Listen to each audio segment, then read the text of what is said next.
Hey, my friends, let's talk about Operation Power Down, Part 2, Appliances. Now, when you look at your electric bill, typically speaking, how you heat and cool your home influences your bill the most. Unless you're talking about certain times during like spring and fall, you may not have a lot of usage with a heater or an air conditioner, but in terms of most of the year, you are using one or the other. Now, there's a lot of other things that you can do, though, to kind of manipulate the temperature in your home. You can use fans. I think fans are awesome. Ceiling fans, floor fans, they all have a place in a home. Sometimes you can't get certain parts of the home, of the same temperature that you wish, and so you can kind of move air from one part of the home into another by fans. Also, if you don't want to turn the main system on, you can use other types of systems that are more like miniature versions. They have very small air conditioners that you can put in your windows. You can also, obviously use space heaters.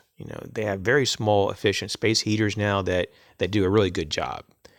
If you don't want to use those, you can always use maybe something else that's a little bit more,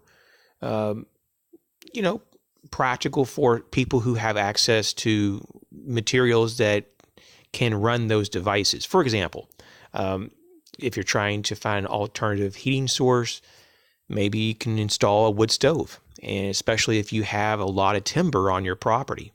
Like, for example, I have a wood stove, and I have so much wood that is available on my property, and I don't even have to cut trees down. I just have so many down trees that all I have to do is just cut up the trees that are already down. And so I'm in a good position that I never really have to buy wood ever in my life because I'll have more than I can ever use. And so that's a really good resource right there that I can tap into, and it can pretty much, if I'm disciplined, reduce the cost of heating my house dramatically.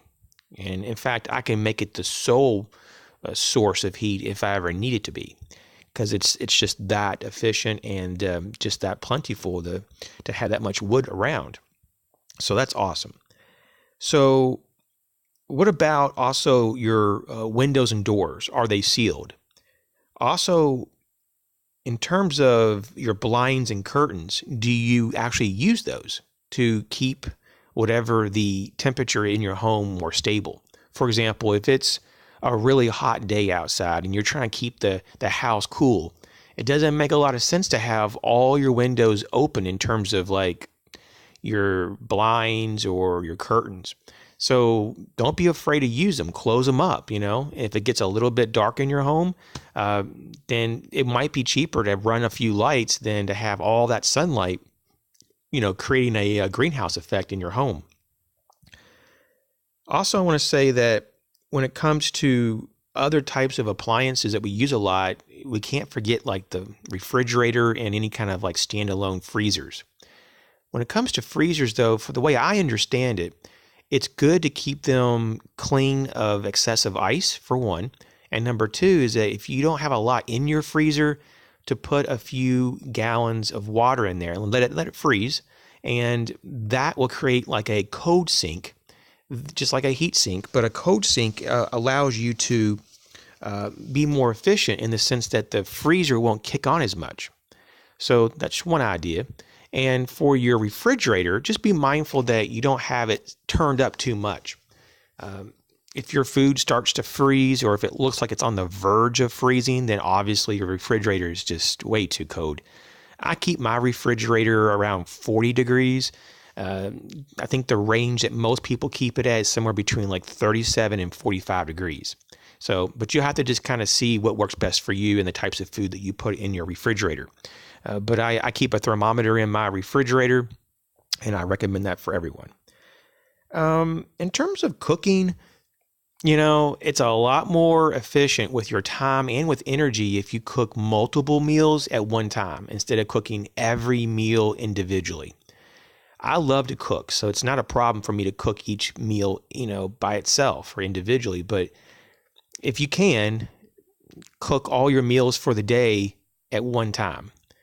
Some people go further than that, and this is really awesome if you can do this, but to cook all of your meals for the week at one time.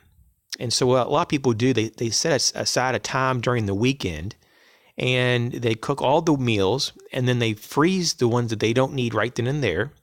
And then they come back when they need a meal later on, or through the week. They thaw out that meal and they warm it up, and voila, you have your meal ready to eat. The next thing I want to say is that there's a lot of appliances, gadgets, just a lot of things that actually continue to draw power even when it's in the off position.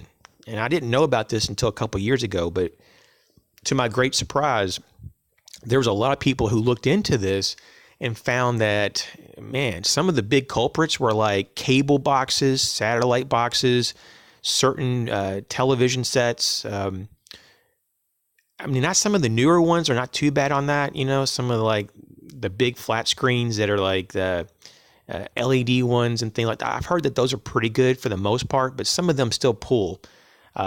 Some computers, once again, I think I said that already, I can't remember, but other things like radios, even your cell phone charger, microwaves, and there's a whole bunch of stuff out there that really you would think that it isn't taking any power because you're thinking it's off, but it is, and it can influence your bill. So what I've done is that I have installed power strips that have also built in surge protectors that I can just turn off everything on that power strip when I'm not using it.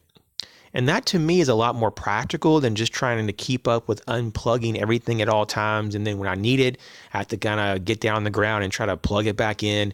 This way, you just simply just turn everything on, turn everything off with the power strip. It's much simpler. Lastly, I'd like to say that if you go away for any time period that's more than maybe like a day or two, you may want to consider turning off at the breaker box your water heater. Especially if you're going away like on a long vacation trip, like a week or two long, certainly turn it off, because there's no need to have hot water in your home at the ready if there's no one going to use it. So I hope these ideas help. I'm sure there's a bunch more that can be brought up. And if you have a few more ideas, feel free to share that in the comment section. I just want to thank everyone for watching my videos. You guys take care.